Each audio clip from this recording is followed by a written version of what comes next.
एक कहानी एक चमकती हुई स्क्रीन से शुरू होती है। एक स्क्रीन जो हमें जोड़ने वाला वादा करती है, लेकिन धीरे धीरे हमें तोड़ देती है। कभी किताबों में डूबे रहने वाले मासूम बच्चे आज घंटों तक मोबाइल में कैद, कभी खिलौनों से खेलने वाले नन्हे हाथ आज गेम और सोशल मीडिया पर गिरफ्त हुए। रात के 12 बजे शहर सो चुका है, लेकिन लाखों आंखें अब भी एक चमकती स्क्रीन पर टिकी हैं। ये स्क्रीन जो दिखती है तो सिर्फ मनोरंजन का जरिया, लेकिन असल में ये एक ऐसा जाल है जो धीरे धीरे हमारी अगली पीढ़ी को अपनी गिरफ्त में ले। कभी वही बच्चे जो किताबों में खोए रहते थे अब मोबाइल की नोटिफिकेशन में खो जाते हैं। कभी वही हाथ जो खिलौनों से खेलते थे अब दिन रात सिर्फ गेम के गुलाम बन चुके हैं। ये सिर्फ एक मोबाइल फोन नहीं, ये एक ऐसी लत है जो दिमाग पर काबू कर लेती है, जो बच्चों को धीरे धीरे अपने ही घर में कैदी बना देती है।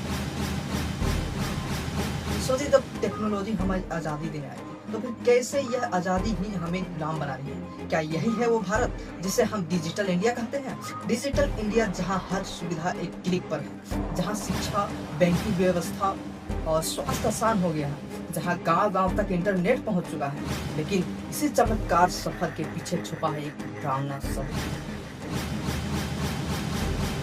साइबर क्राइम, डेटा चोरी, प्राइवेसी खतरे में और सबसे गहरा जख्म और इंसान बचपन का खोना। आज का बच्चा मोबाइल से सीख भी रहा है, लेकिन उसी मोबाइल से बर्बाद भी हो रहा है। एक कहानी सिर्फ टेक्नोलॉजी की नहीं है, एक कहानी हमारे बच्चों के भविष्य की है। एक ऐसी भविष्य की जो या तो ऊंचाइयों तक जाएगा या मोबाइल की अंधेरी रोशनी में खो जाएगा। क्या यही है डिजिटल इंडिया का भविष्य, या हम अपने ही बच्चों को एक खतरनाक जाल में फंसा चुके हैं? साल 2015 भारत में एक नई क्रांति की शुरुआत हुई। सरकार ने डिजिटल इंडिया मिशन लॉन्च किया। लक्ष्य था एक ऐसा भारत बनाना जहां हर नागरिक, हर गांव, हर शहर डिजिटल ताकत से जुड़ा हो। आज मोबाइल, इंटरनेट और ऑनलाइन सेवाएं हर आम आदमी की जिंदगी का हिस्सा बन चुकी हैं। जहां कभी गांव में संचार का साधन सिर्फ एक चिट्ठी होती थी, आज वही इंटरनेट की पहुंच ने हर घर की दुनिया जोड़ दिया। ऑनलाइन क्लासेस, सरकारी सेवाएं और जानकारी अब शहरों की तरह गांव तक पहुंची। डिजिटल इंडिया ने शिक्षा को आसान बनाया। हाँ, बच्चे अपने गांव से ही शहर के टीचर से पढ़ सकते हैं। बैंकिंग अब सिर्फ मोबाइल स्क्रीन पर है। पैसे भेजना हो या निकालना, सब कुछ एक क्लिक पर। स्वास्थ्य सेवाओं में भी डिजिटल क्रांति आई है। डॉक्टर की अपॉइंटमेंट या ऑनलाइन टेस्ट रिपोर्ट सब घर बैठे, लेकिन हर रोशनी की एक परछाई होती है। डिजिटल इंडिया ने जितनी सुविधाएं दी हैं उतने ही बड़े खतरे भी पैदा किए हैं। साइबर क्राइम, हैकिंग, डेटा चोरी, प्राइवेसी का खतरा और सबसे बड़ा खतरा बच्चों का मोबाइल और स्क्रीन की एडिक्शन। जहां एक तरफ मोबाइल ने सपने पूरे करने का मौका दिया, वहीं दूसरी तरफ यह लत लाखों परिवारों का भविष्य निकल रही है। डिजिटल इंडिया के सपने सच तो हो रहे हैं, लेकिन हर रोशनी के पीछे एक परछाई भी हो। इसके लत से बच्चों सहित जवानों को भी कई बीमारियां होने की संभावना है और कितनों को हो भी चुकी है। शारीरिक असर, आंखों की कमजोरी, मोटापा, नींद की कमी, मानसिक असर, चिंता, अकेलापन, गुस्सा, पढ़ाई पर असर, ध्यान कम होना, समय बर्बाद होना। लेकिन फिर भी इंसान इसे छोड़ने को तैयार है। मनुष्य जानता है कि इससे अपने पर, अपने बच्चों पर बहुत बुरा प्रभाव पड़ेगा, फिर भी पेरेंट्स कुछ नहीं करता। इसका साफ अर्थ है कि बच्चों का भविष्य बिगाड़ने के पीछे डिजिटल के साथ बच्चों के पेरेंट्स भी हैं, क्योंकि इन सब चीजों के लिए पेरेंट्स बच्चों के बीच रुकावट का कारण बनना नहीं चाहते। ऐसा इसलिए क्योंकि मनुष्य को सिर्फ अपने काम पर चिंता है, बच्चों की भविष्य पर नहीं। नमस्कार दोस्तों, मैं जानता हूं कि आप सभी को यह बात एक मजाक लगती होगी, लेकिन मैं कहूं कि यह मजाक नहीं बल्कि सच्चाई है।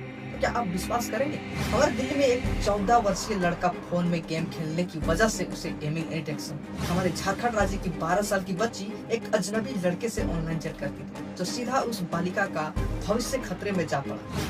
यूपी का बच्चा ऑनलाइन क्लास के बहाने पूरे दिन शॉर्ट वीडियो देखता रहा। ऐसे पूरा भारत दिन पर दिन डिजिटल इंडिया और टेक्नोलॉजी का शिकार बन चुका है। एक कहानी सिर्फ कुछ बच्चों की नहीं है, एक कहानी है एक पूरी पीढ़ी की। एक पीढ़ी जो किताबों से दूर होकर स्क्रीन के करीब हो रही है। Cyber bullying, online fraud, fake friendship, नाबालिग बच्चों के केस जहां मोबाइल ने उनकी जिंदगी बदल दी। गेमिंग चैलेंजेस और डार्क वेब सीरीज जैसी खतरनाक जगहों की झलक ऐसे कई खतरा है जिनके शिकार बच्चे सहित बड़े लोग बन चुके हैं और कितने लोग अभी इसके चपेट में फंस चुके हैं। 2015 में लॉन्च की हुई डिजिटल इंडिया अब पूरे भारत की भविष्य पर प्रभाव डाल चुका है, क्योंकि इसका उपयोग जिस तरह होना चाहिए वैसे उपयोग नहीं किया जा रहा है और ऐसा आपत्ति दुख इंसान स्वयं ला रहा है। एक समय ऐसा आएगा जब लोग 1 किलोमीटर भी चल अच्छा से नहीं पाएंगे। कारण है साइंस एंड टेक्नोलॉजी। यह इंसान के लिए जितना वरदान सिद्ध हुआ उतना ही इंसान के लिए अभिशाप भी बना। मोबाइल सिर्फ मनोरंजन नहीं, यह एक ऐसा दरवाजा है जिसके पीछे अपराधी और शिकारी बैठे हैं और उस दरवाजे को मासूम बच्चे बिना जाने खोल देते हैं। मैं आप सभी पेरेंट्स से विनती करता हूँ कि आप सभी काम के साथ बच्चों को भी समय दीजिए, उनके साथ समय बिताइए और फोन चलाने का कम समय निर्धारित।